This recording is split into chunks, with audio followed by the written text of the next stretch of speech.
Abantu benshi bakora amakosa y'ubusobanuro bw'ibi byapa byombi mu gihe bibonye ku muhanda. Ibi byapa bisobanura iki?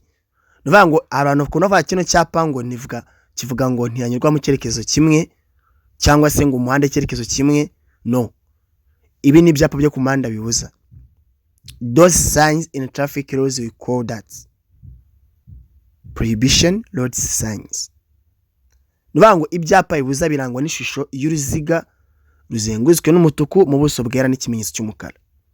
Ibi byapa byombi ntago bifite izo shusho, ntago bifite ubwo buso nubwo tubonamo, ariko icyo bitanga ni ubusobanuro butandukanye. Twagiye, iki cyapa cya mbere kivuga ko ntiyanyurwa. Nuvuga ngo nibonye kino cyapa uzasubira inyuma cyangwa se ukata iburyo cyangwa ukata ibumoso, ntabwo wemerewe kuhanyura. No entry vehicles. Iki gikurikiraho nukibona uzinjira mu muhanda ugende nta kibazo, ariko ntabwo wemerewe guhindukira usubira aho uvuye. Nuvuga ngo ni no entry both direction. Wemerewe kugenda ariko ntabwo uwo muhanda ubisikanirwamo. So uzazamuka ariko ntabwo uzagaruka. Sinzi niba ucyumvise neza, biruzanye nyine. Nubwo usana bw'ibyapa byo ku muhanda byombi.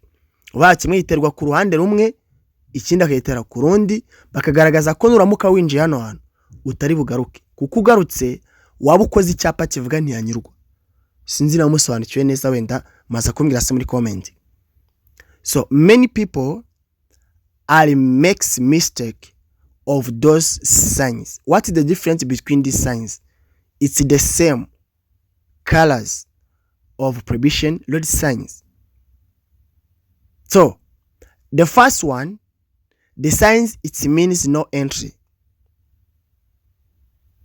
Not say one way, cause this signs, it's a prohibition.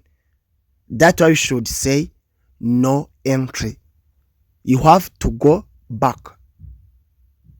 You can ask this question, what about these signs? So this signs means no entry both directions.